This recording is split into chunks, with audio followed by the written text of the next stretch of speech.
Hello and welcome to our garden in North Shropshire. My name is Jenny and I live here with my husband Alistair, my daughter Olivia, my son Joshua and of course Murphy the dog.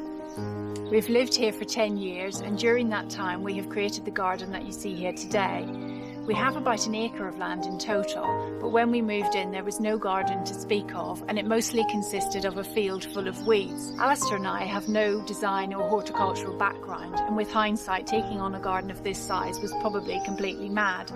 But we were full of lots of energy and enthusiasm and we had no concept of the work that would be involved, which is probably just as well.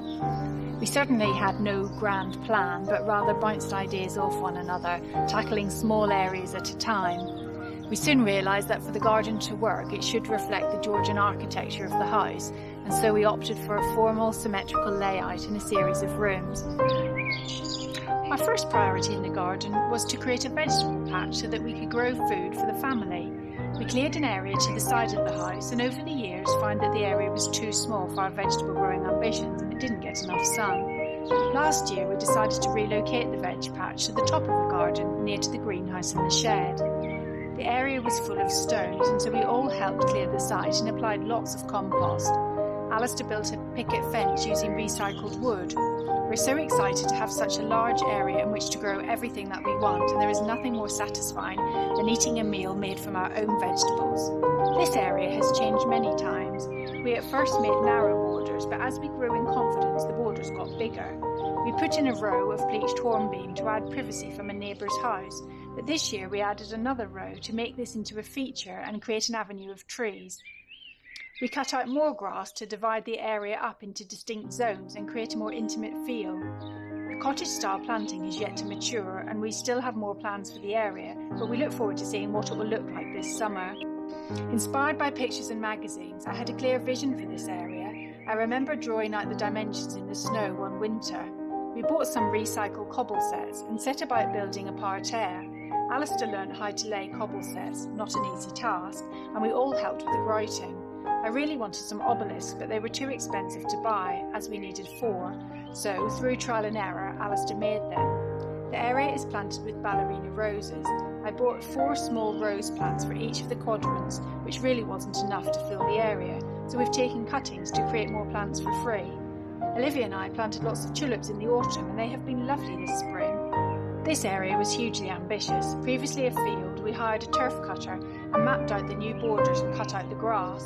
We covered the borders with 5 tons of manure, a present for my birthday, and left it over winter to rot down and suppress the weeds. The borders were planted in the spring, but many of the new plants were eaten by rabbits. We've had to rabbit-proof the garden and I hope that the planting will look better this year. The sunken garden has 4 Portuguese laurel trees and consists mostly of a green and white colour palette, with grasses to add movement.